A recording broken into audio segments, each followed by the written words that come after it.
Welcome, everyone. Bring up my pretty face here. There he is. Hello, everyone. How are you today? A rare Sunday afternoon. Going live here for the Ralphie Boy. We got a couple of people joining us already. Welcome, everyone. Well, okay. If I'm look confused, it's because I just started this, but I already have 3 things posted or questions posted on YouTube, and I literally just started this seconds ago. Wow. I guess is that now? This may be from a previous one. I don't know how this works. And let's go ahead and clear this out here. And that may be from a previous one. Excuse my ignorance. I don't know what's going on here. How do I clear this? Sorry, technical difficulties. Okay, let me make sure we are all good to go here, folks, before I start blabbing away. There he is, my pretty face. I'm a little smallish here. How can we fix that? Let's see. Oh. That's a little better now. Yeah, a little better. Welcome, everyone.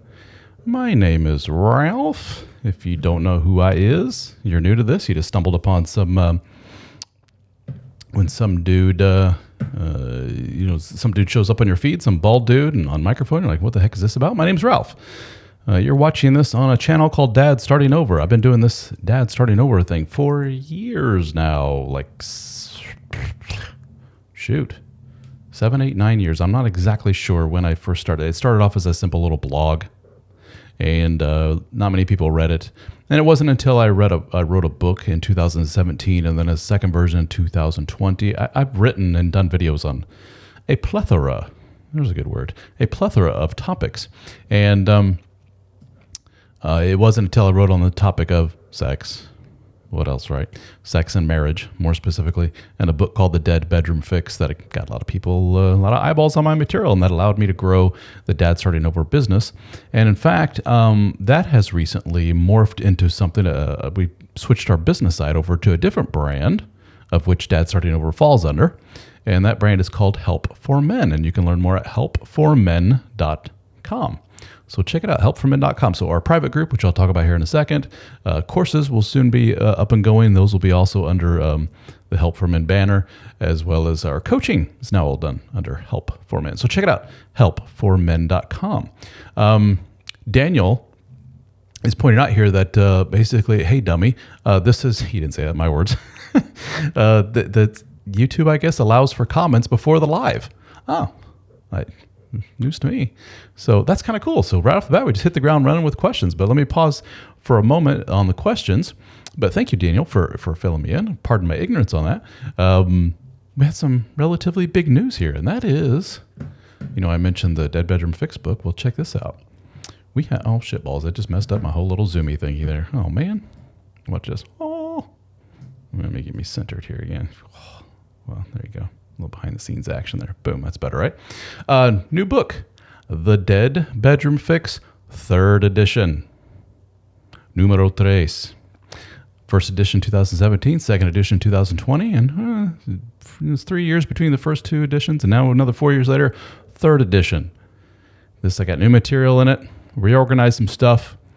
Coming soon is the audiobook version. It is done. It is submitted. Audible has all the files. Just waiting for them to do their thing. And the audiobook version, if you want to wait on that one, is going to have extra material that's not in the, I guess you'd call it the print material. Let me adjust my microphone here on my face a little bit. That's better. So looking forward to that. But check it out. You can learn more at deadbedroomfix.com, or let me give you guys a direct link here, if I may. Pardon my mouse noises here. All right, get that out of the way. I'm going to give you a direct link to Amazon. There you go. There's a direct link to the book on Amazon. It's so new, if you do a search, it won't find the new version. It finds the old, and I'm phasing out the old one, and it's a mess. But give it a few weeks, it'll be up and going just fine. And the Audible will be added. Hopefully, Audible says 10 days. I've done this before a couple of times. It usually takes longer than that. Maybe they're on the ball now, but Yeah, check it out on Amazon. The third edition of The Dead Bedroom Fix. And as I've said, I have other stuff other than this book. I have actually 3 other books. The books are called Real Talk, Red Flags, and Divorce Panic. And all of those books combine their sales, although they're newer than Dead Bedroom Fix. I don't know where to point. Newer than Dead Bedroom Fix.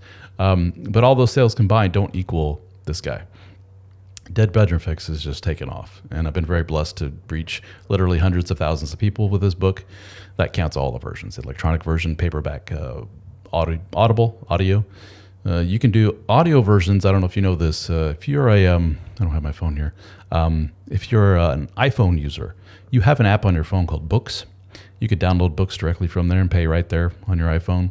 And they also do audiobooks right there from the Books app. So just do a search for the Books app on your phone. You could download the audio version. Not this one yet. Still waiting.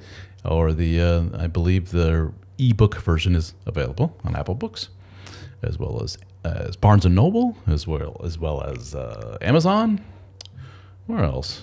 It'll be out there. It takes its time. I've submitted it, to all the proper people, but it will be out there. So thanks ahead of time for all of you who have or are going to read the third edition of The Dead Bedroom Fix. Let's go back to me. Oh, there we go. Let me make some adjustments here. And look at that HFM logo behind me. Isn't that cool? Am I guitars? Anybody wants to talk guitars, you just let me know. I'm all ears. All right. Let me see. Let me get in some questions here, if I may. Daniel from YouTube says, any advice on telling my young children, 8 and 10 years of age, he says, that their mom is getting remarried? The kids have expressed in recent weeks that they don't want either of us to remarry. Well, of course not. It's a major holy shit to them, right? Advice on what to say to them. Daniel says, follow up to that, I have expressed that I'd like to speak to a counselor about the best way to talk to the kids about it, but she is not receptive to that idea at all. It's really common. And this isn't a gendered thing. I find myself trying to play it safe and keep saying, like, this doesn't apply to everybody. This is not a gendered thing, which to me is kind of a duh, thing, like obviously, but not to everybody. If you don't mention every iteration of the human race, every gender, sexual preference, and everything else, then somebody feels left out and they get pissed off. All right, so this doesn't apply just to ladies. But us men who have been through what you've gone through with the divorce and watching your ex-partner remarry and everything, it's just par for the course. Anything that kind of paints their actions as your ex in a bad light is really frowned upon, even if that is for the benefit of the children in your mind, and I would agree. So if you say, hey, ex-wife, you getting remarried is really going to throw these kids, what's the proper term? Throw them for a loop. It's really going to mess with them, potentially. How about we go talk to somebody professional about how best to approach the kids about this and stuff? And the ex is just going to roll their eyes and go, of course, something I'm doing is hurting the kids. So it's not a surprise that that's the reaction you get from her. But why don't you go on your own, dude? Or I was going to say leave it to mom, but you're kind of painting the picture for maybe that won't go too well. And she may just flat out say, mom's getting remarried, and that's it. I mean, let's dissect this a little bit. This isn't like rocket science. Hey, kids, sit down. Something to tell you.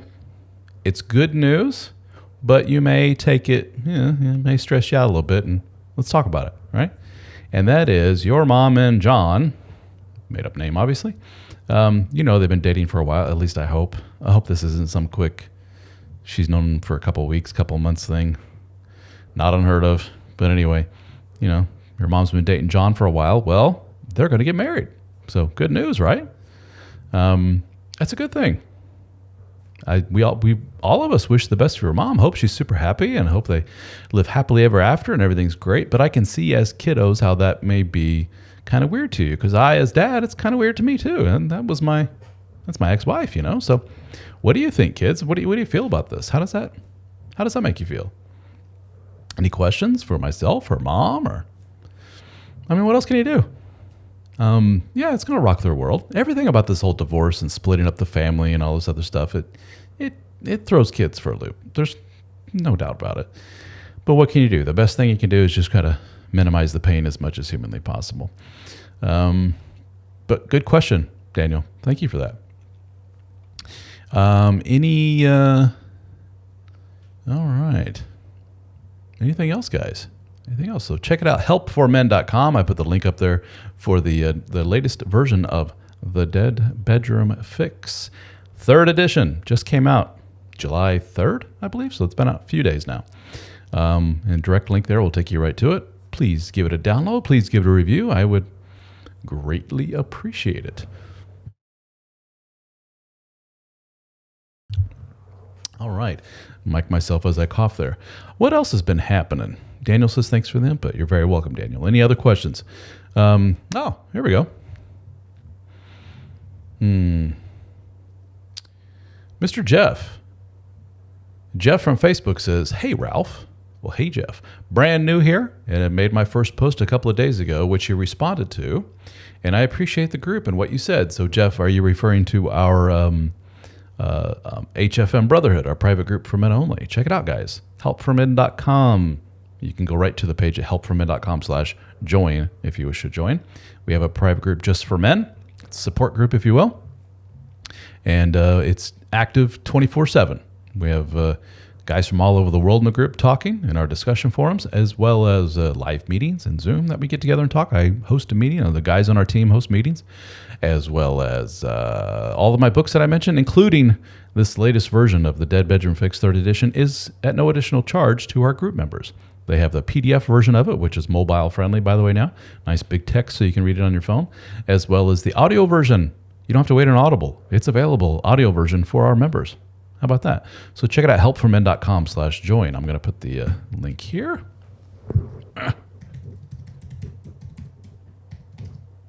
Boom. All right. And we have a bunch of other stuff on there as benefits for joining. Comes out to be, if you pay a month-to-month basis, it's less than $1 a day to join it. Great cause. Help out a bunch of dudes all over the world. Work with a bunch of men. Less than $1 a day. Doesn't get much better than that, folks. Jeff is saying, I am fresh into separate homes. What's the first step you recommend to stop ruminating thoughts? So, Jeff, what's your definition of ruminating thoughts? I've over the years, I've learned that everyone has their own little definition of things, ways of categorizing things. One person's ruminating thoughts, when they explain it, may be actually kind of concerning. Like seek professional help kind of ruminating thoughts. Like, are we talking about, suicidal ideation and things like that? Well, others ruminating thoughts is when you listen to them, it's just basically like, oh, that's just anxiety, dude. So tell us exactly, Jeff, we will wait. What is it that you mean by ruminating thoughts? And while we wait on that, anything else that is going on in the world of Dad Starting Over or Help for Men? Here recently, I have reposted some material from like last year or the year before that I've gone back in previous years and see what was really, really popular, and then repost it, and sure enough, it's blown up all over again. And some of the topics include fuel for discussion here, as much as we can via comments anyway. One of the topics was when a man discovers that his wife was sexually active in the past, which there's nothing necessarily wrong with that. But her flavor of sexuality in the past was such that it, I guess you could say, kind of eclipses that of what they have together as a couple. So the man feels hurt by the fact that, let's just put it out there, let's say that he's in a relationship with the wife, loves her to death, best friend in the whole wide world, everything is wonderful, and how's the bedroom activity? And he'll go, could be better. Has it ever been great? Not really. Well, what's wrong? Well, there are certain things she won't do. And right away, when people hear me say that, they go to the most like porn level stuff. Well, you'd be surprised that what some couples don't do is pretty, by my estimation anyway, it's a subjective thing, pretty sedate, boilerplate stuff to do in the bedroom. So you hear a guy say, my wife will never do anything oral-wise, for example. Sorry to be crass, but whatever. So never oral anything. It's like, oh, wow. And the wife will say, like, most wives don't do that. It's really out of my comfort zone. I don't feel comfortable doing that. It's sorry, you're gonna have to respect my wishes. And he's like, yeah, I'm not gonna force you to do anything you don't want to do. If that's your opinion and that's what you feel, then cool. Sucks. No pun intended. But hey, it is what it is. And so then, thanks to the internet, thanks to maybe Mr. Anxious Guy being snooping, looking through a computer or phone or something, or he just happens to stumble upon something, which shows him, and after doing some digging and more digging, he's like, oh my gosh, my wife actually did said act. It doesn't necessarily have to be the oral thing, it could be whatever. And with previous partners, but not with me. And this really, really hurts some men. Real blow to the old ego, that's for sure. And what I have found is when I present that scenario, which I've heard more than a few times from men that I talk to, and you can talk one-on-one to me, by the way, and book time with me at helpformen.com. Go to helpformen.com, go to coaching in the menu, or helpformen.com/coaching.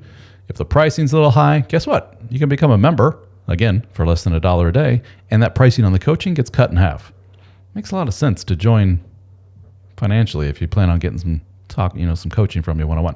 But anyway, I digress. So anyway, when I present this scenario to men and say, what do you think? I would say probably majority of men go, I could see where that would hurt, And a lot of men will be like, I can see how I am being a bit, insecure in this and everything else. And maybe it's something I need to get past. Maybe for whatever reason shows doesn't want to do that anymore. But it makes me feel less than the other dudes.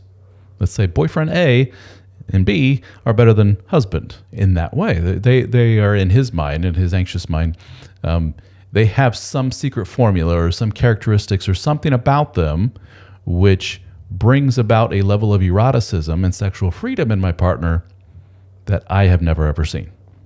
And that's hurtful for a lot of men to come to terms with that, if that's in fact what's going on.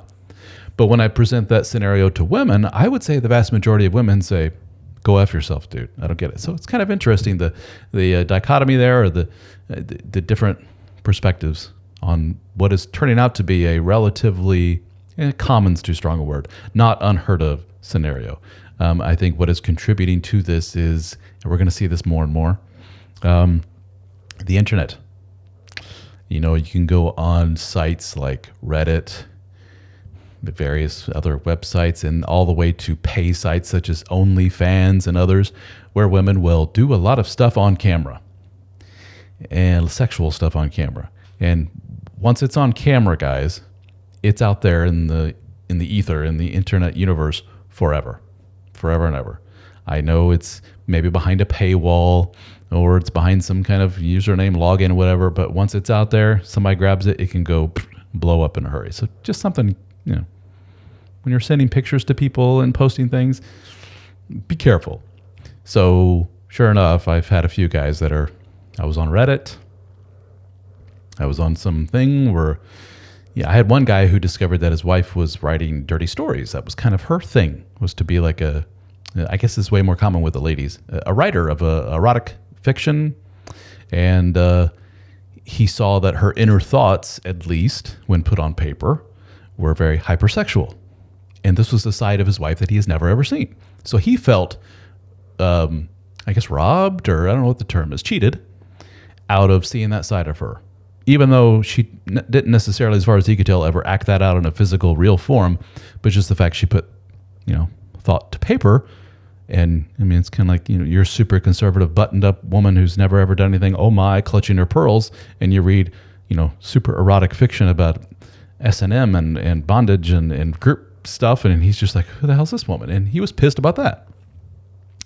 Well, all the way to the scenario of, I saw pictures of, videos of, heard that one, the old online diary, or I caught my wife talking to her female friend about past things. Whatever the case may be, the man feels that those people in her past, more virile, more manly, more of her lover, and I'm not. And it hurts their feelings. So I put that little video out there, and sure enough, it's blowing up all over again. So if you guys want to comment on that and have further discussion on that, what do you guys think? Men, can you relate to the guys that are pissed off in that way? I'm going to skip Guitar God, I'll come back to you, brother. Thank you for joining me again. But I will jump back to Scott pardon me, can't think straight. Jeff from Facebook, a follow-up to his thing about rumination. He says, his ruminations are anxiety-based, and some days I struggle to let go of my anger with her having affairs. An affair led to our separation and divorce, and I believe she started up another affair within the last month. Well, at this point, would it be an affair? I can't control her, and most days I can talk myself through those thoughts. At night, when my son isn't here, it gets more difficult. I hope that makes sense. Jeff, buddy, give yourself a freaking break. What you're experiencing is the aftershocks effects of somebody who has been through a trauma. You, my friend, have been through a trauma. It's a pretty big one, too. As much as some men try to minimize it and go, F that woman and blah, blah, blah, go get you a hooker and drink some alcohol and everything will be fine. Easier said than done, right? It still hurts at a very visceral, deep level. You've been betrayed. Any person that's been through that will say, brother, put an arm around you and say, I am so sorry you're going through this, because it sucks. It's one of the most painful things you can go through, betrayal. And you're feeling the aftershocks of that. And there will be days where you will punch a hole in the wall or something. You'll be like, where did that come from? Almost not quite out of your control, but kind of surprises you, the veracity, the level of anger that comes out of the blue. You could be having the most wonderful moment ever and you just want to scream. And sometimes you do. Sometimes you cry. Sometimes you cry yourself to sleep. Sometimes you punch the desk, punch the kitchen table or whatever. Give yourself a break. You've gone through a lot. And you're going to go through hell. That's all there is to it. But myself and others that have been through this will tell you the same thing, Jeff.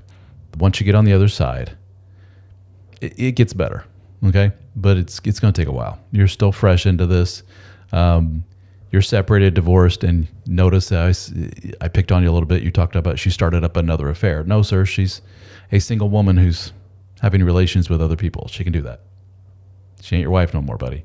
I know maybe technically still you're going through the process of separation, divorce, and all this other stuff. She's still technically your wife, damn it. No, she's not. You let her go. The moment you discovered what you did, that was the moment she stopped. Here's one way to frame it. That's when she stopped earning the privilege of calling herself Jeff's wife. That's how you have to look at this. She had a big goof. And the fact that she's jumping from person to person like this and everything else shows that she probably has a problem, all right? And Jeff, she probably has had a history of problems and stuff you've always known about. But you overlooked it. You're a good dude. And big life lesson, overlooking all these things and just, looking the other way and brushing the red flags under the rug or whatever. There's a chorus of people that would tell you you're a good guy for doing so, and I'm not one of them. I'm telling you that you have a good heart, sure, but your actions just end up hurting you and others, overlooking these kind of things. And you're going to learn that the hard way. And I'm not picking on you because, been there, done that. If you don't know my story, that's high five, brother. Welcome to the club. But a lot of us have been there, done that. And it sucks. And you're going to go through hell. The only way to kind of expedite the process of going through this would be, it's a lot of boilerplate, take care of yourself type stuff. Remain physically active. That's a good way to burn off energy. Talking about punching things, go punch a punching bag. One of the best workouts in the world is hitting a heavy bag. Try 5 rounds of, how long is a typical boxing round? 3 minutes or 5 minutes? Whatever it is, try 5 typical boxing rounds of heavy bag work. You will be drenched and exhausted, and you'll have a very big appreciation for what good cardiovascular shaped fighters are in. And you won't have much energy left to be angry. That helps. Stay away from things such as alcohol, tobacco, drugs, all these other things. Again, pretty boilerplate healthy stuff, but it works. One that a lot of men especially, women are better at this than men are, but one thing that men especially are not good at is socializing, especially socializing after a traumatic event like this. I think women naturally gravitate towards, hey, best friend, take me out for mimosas and let's sit and cry for a few hours at home and talk a lot and snuggle on the couch together. Women are more like that than men are. While men are kind of, now I'm going to be a lone wolf for a while, lick my wounds and emerge from my cave later and be a better dude, presumably. But often it's not the best. If you can socialize more with guys in person, guys in our group and so forth, and talking to dudes, having real genuine conversations, especially about this kind of issue, that's better too. This is very therapeutic for people to get these issues out and talk about them. Keep active. Notice this is all kind of expelling, isn't it? It's the keeping active thing is expelling that energy via working out, exercise. The bonding with other men and talking to them is kind of getting out some of this stress verbally and letting your emotions out there. So people you can trust. And I think those are the two very big things. Another thing, Jeff, is that you will hear from a lot of people of just get out there, buddy, and go screw you some girl. And I'm like, no, dude, it's the last thing you need right now. You're a mess right now. I understand. That's not an insult. It's just facts. And the last thing you need to do is to introduce other people romantically into your world. Just stay out of that world for a while. I'm going to I'm jumping over you, Scott, into Jeff here. Follow-up says, I do have a therapist helping me through it, and letting go has been easier said than done. I'm in the beginning phases of the process, and most of it will come with time and working through the emotions. Yeah. Good for you, buddy, with the therapist. You're in the top 5% of dudes because most guys don't do that.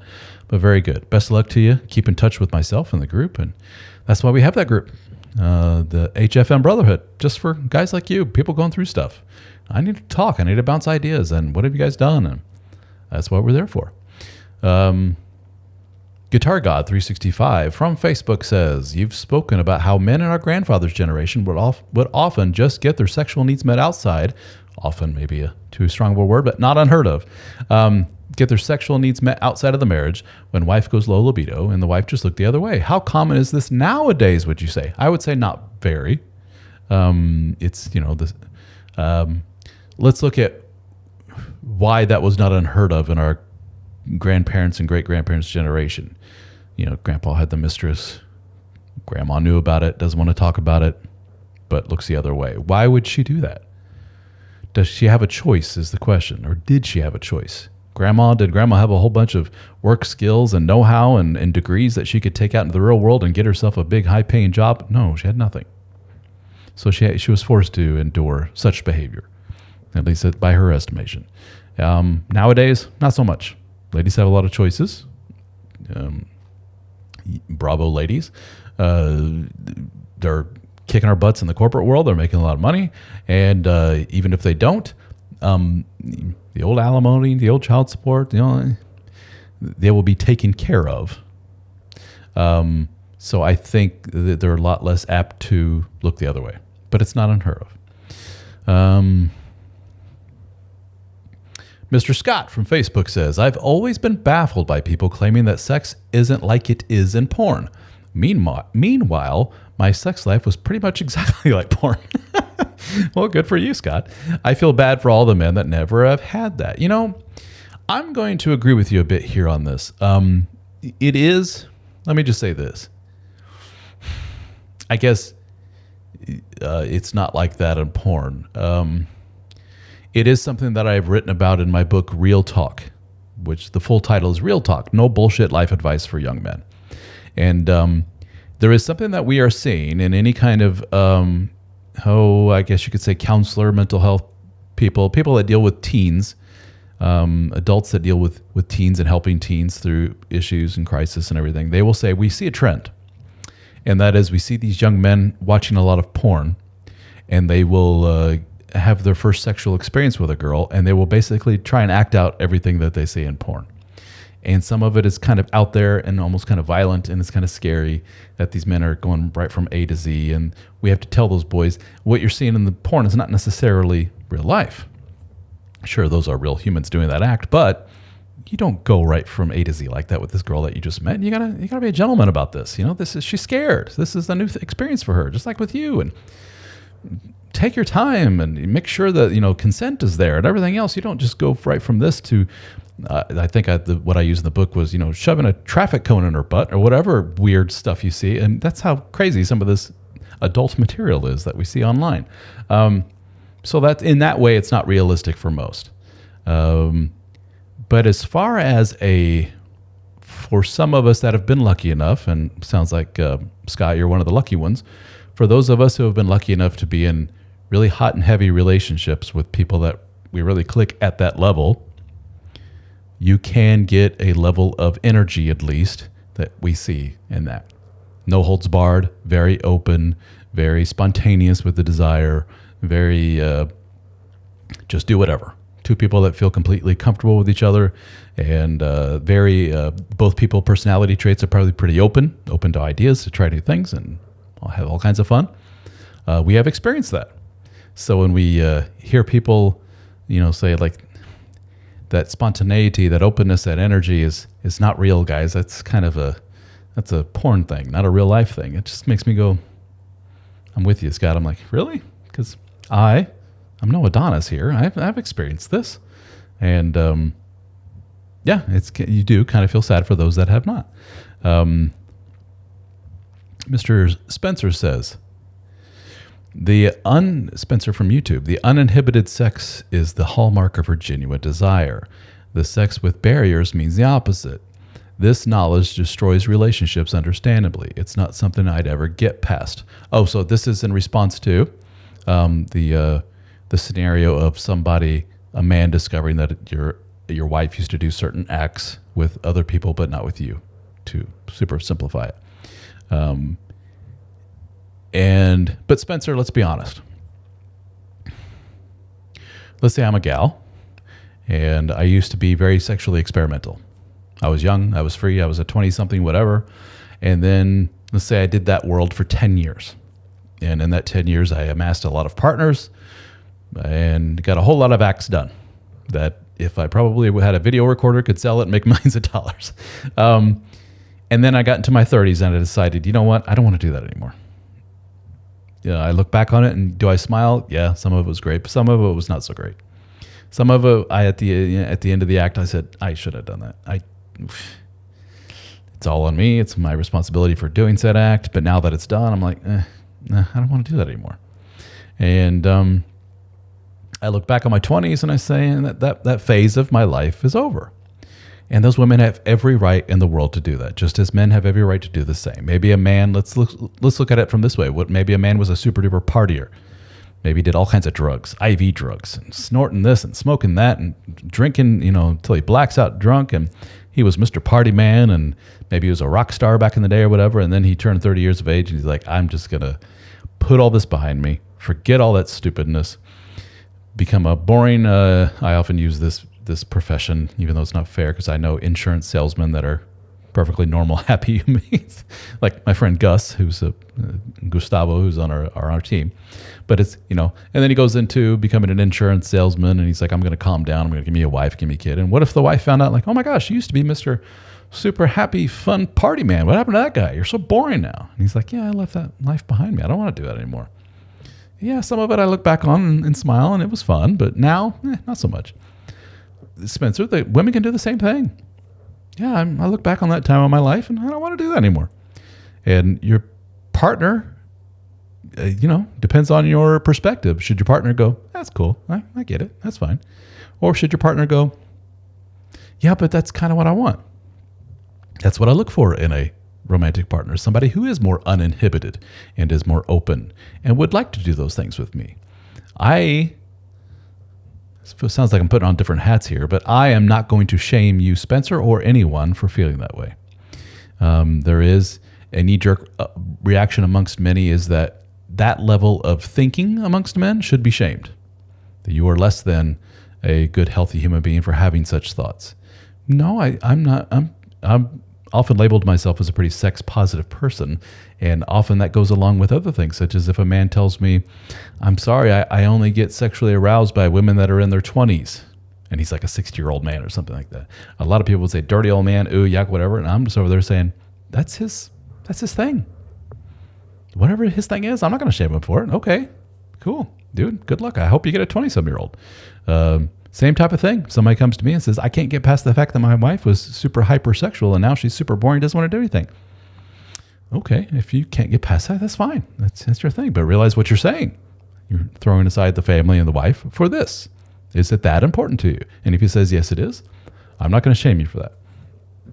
But you do have to weigh pros and cons and what's most important to you.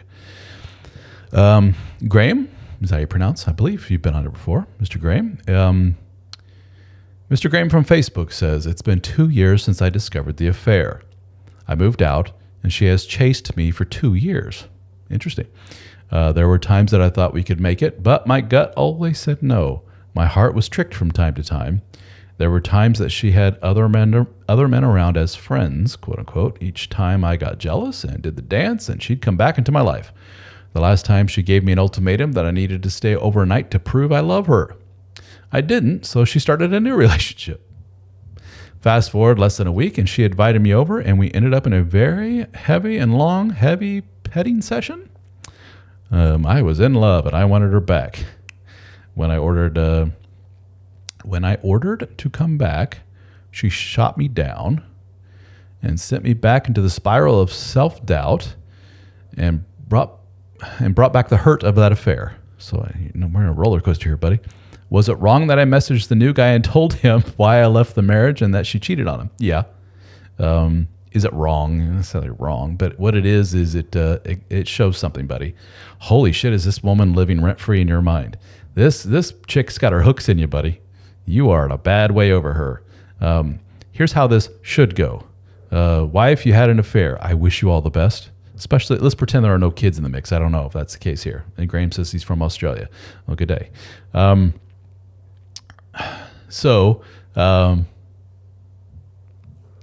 You discover the affair. Let's pretend there are no kids. This is where you say, that was dumb. This is not something I'll ever be able to get past. I wish you all the best. Best of luck to you. Goodbye.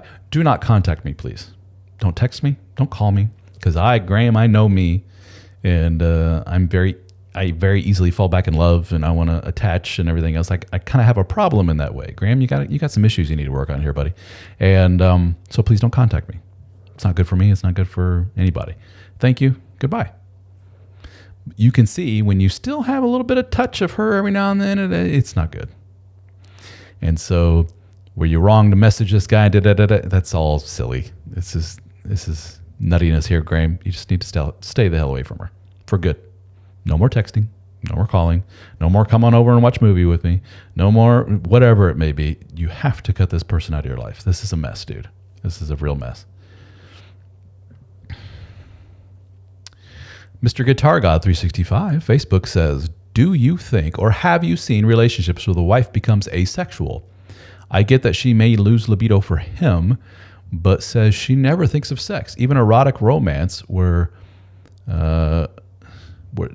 even the erotic romance she read doesn't actually turn her on. Well, sure. People go through changes, dude. The question then is, well, what the heck caused this sudden, it could be a lot of things. Human sexual desire is kind of complicated. It can be lessened via stress, anxiety. Take a person who is severely depressed, and we will, maybe do a blood draw on them and run it, and it's like, oh, your hormones are all in line. Everything's fine. Physically, we're looking at you. You look good. Everything's cool. What's going on with you? I'm depressed. Oh, well, that's why your sexual desire is down. So you can see how just something as simple as the emotional component of it can have drastic effects on what's happening downstairs, up here in your brain. And so that's one thing. That's one of 1,000 things that it could be, dude. Perimenopause, menopause, you're familiar with this? The natural downturn of the hormonal makeup in women. For some women, not all, it results in a complete shutdown of sexual desire. And to get back in the mood for that act is straight up work. And sometimes they just do not have the energy to put into the work to get into that mindset, if they ever can get back into that mindset. And for those women, they can look into hormonal replacement therapy, other therapy. There may be some emotional hangups outside of depression and outside of perimenopause. There may be things such as past sexual trauma. Much of what we've seen in terms of, how to best to put this, sexual dysfunction or intimacy problems within a marriage. We are together, we're committed, we have kids, and oh my gosh, all this stuff just can't kind of bubble to the surface, as I often say. Suddenly she has libido issues. Suddenly she's questioning, maybe I'm asexual. And you're like, where the hell did this all come from? for some, when we are smothered by that blanket of all that domesticity and safety and security and matrimony or whatever the hell you want to call it, it just smothers sexuality completely. It's just gone. And sure as shit, if and when you divorce and they're back on the market and they are single, a switch flips. This happens to men and women both. I have seen it. I know I'm biased as a man. I have seen it more so with women, where it goes from dormant, asexual to I'm sexual again. It's Mother Nature doing its thing, making you're back on the market. You're supposed to be find a new mate, make new babies, even if that's not in the plans for you. That's just what Mother Nature has imprinted us with. So it could just be that she is of the persuasion, if you will, that once committed, that stuff just shuts down. And once she's out of the commitment, she blossoms again, if you will. Those people tend not to make very good long-term monogamous relationship partners as far as the love, romance, and sexuality is concerned. It just goes away from them. We all know those people. We've heard of those people. I talk to those people or spouses of those people on a daily basis. So that happens. Now, does she become asexual? Asexuality is a word that's thrown around a lot, and it's relatively rare, like pretty rare, like people that are genuinely asexual. I think that is something that is basically a part of you, as much, just like if you're bisexual, homosexual, heterosexual, asexual, you don't necessarily become any of those things, but some things can happen environmentally outside of your control, which can push you in some of those directions. And it could be something that's pushed her in the direction of what you call asexuality, or what I often refer to as sexual dormancy. John Smith says, that guy's story reminds me of why I picked a below average chick to marry. Oh, John, I hope your wife's not, watching this. That's not a very nice thing to say. So you're saying, John, that if you were with a woman that was, by your estimation, above average in looks, that you would have to worry about all these other men and about her actions and everything else? I've heard that a few hundred times. And back to Graeme from Australia, you do have kids, 3 kids in the mix. So that this is where the kids kind of complicate things, is that you try to keep your distance and keep away from the other person, the ex, as much as humanly possible, because when you come in contact with them, it's no good. But sometimes you have to come in contact with them because of kids, like kids drop off time. You're going to Mom's Sunday. You drive motor moms. Who comes out the front door to greet you? Mom. Oh, shit, here we go. And the next thing you know, Mom's striking up a conversation and yada, yada, and there comes all those feelings again, and away you go. You have to minimize that as much as possible. You just have to act like she's the Antichrist, and you're just trying to stay the hell away from her because your life depends on it, because frankly, Graeme, it does. What you're going through is no way to go through life. This ups and downs, back and forth. You're a grown man, buddy. It's time to stop all the nonsense and get away from her. Stop acting like a love-struck 15-year-old with the wrong gal. Officially now, as of today, that ain't you no more, and you just need to act like it.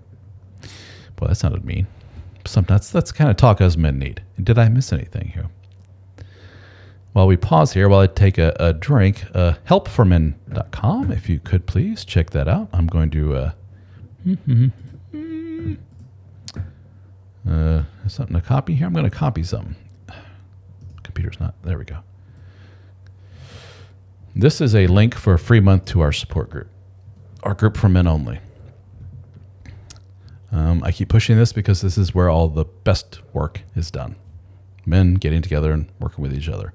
How do you best expedite and get over? You work with other men. Yeah, but it's difficult to find other men that are going through what I'm going through. No, it's not. Boom, here you go. Join us.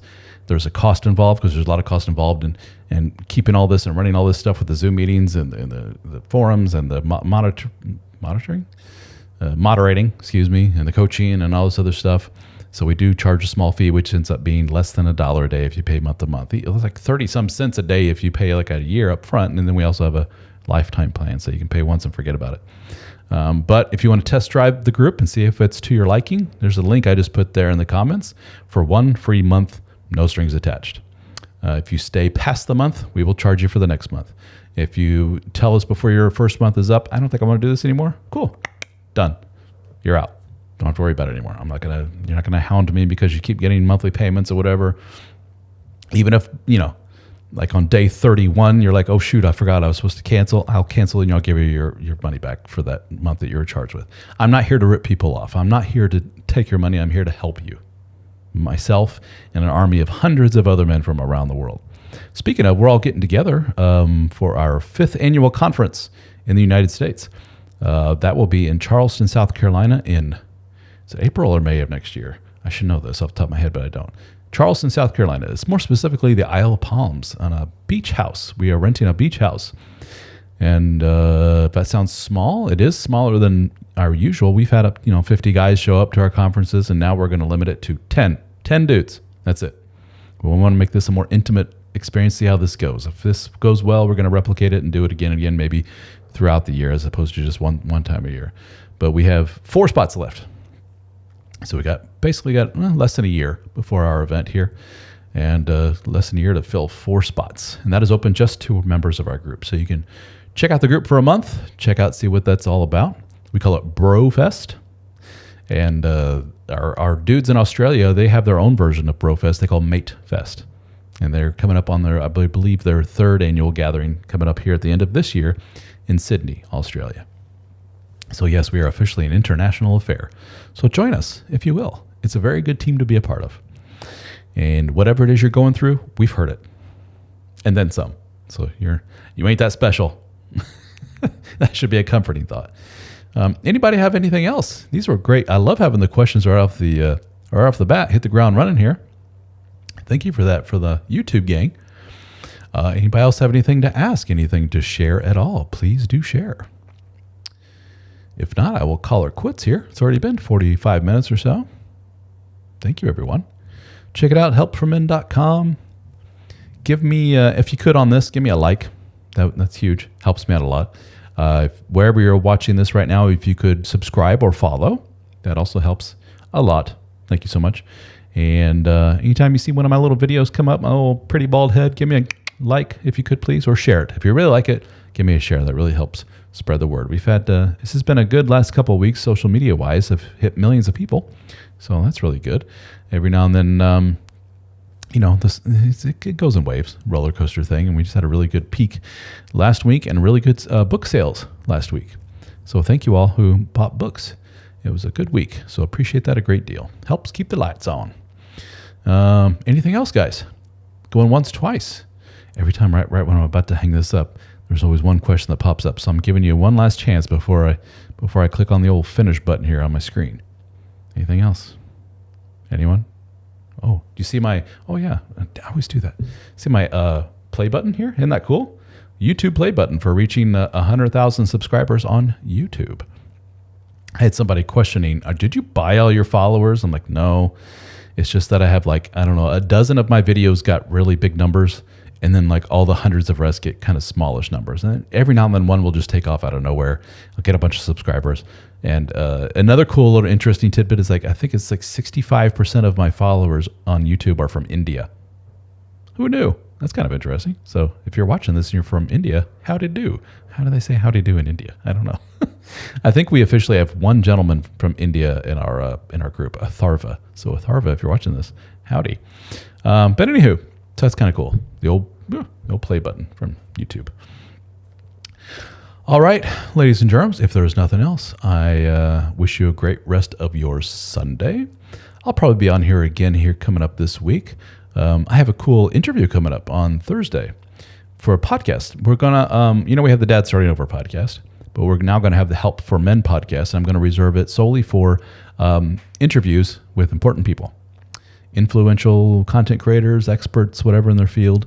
And we're going to have our first one coming up here Thursday. Is going to record it, and then it'll have to be edited and all that other stuff. So I don't know when it'll be posted, but with Orion Taraban. I don't know if you know, or Taraban. I don't know how to pronounce that. I don't know if you've heard of him, but very popular dude who has a popular YouTube channel called Psych Hacks. He was on Modern Wisdom podcast. He was on Soft White Underbelly, which is very, very popular. Big guy, big name. He's been all over the place. And I reached out to him, and he responded and said he would love to be on the podcast. So be on the lookout for that. We'll post the video, post clips, put it on the new Help for Men podcast. I'll be sure and provide links. So Who else do we have coming up? We have another a doctor whose name is escaping me coming up, who's an expert in neurodivergent men. Talking to him about that. Guys on the autism spectrum, ADHD, obsessive compulsive, all that good stuff. We have Dr. Robert Glover is coming back, author of No More Mr. Nice Guy. And Dr. Psych Mom will be interviewed for the Help for Men podcast. So we already got us, 3 or 4 guests lined up. More to come. So thank you all once again. Appreciate you all. Thank you for the likes. Thank you for the subscribes and follows. And hope you have a good night. Get some good rest. Wake up fresh Monday morning, ready for work. Oh boy. I'll see you. Thanks, guys.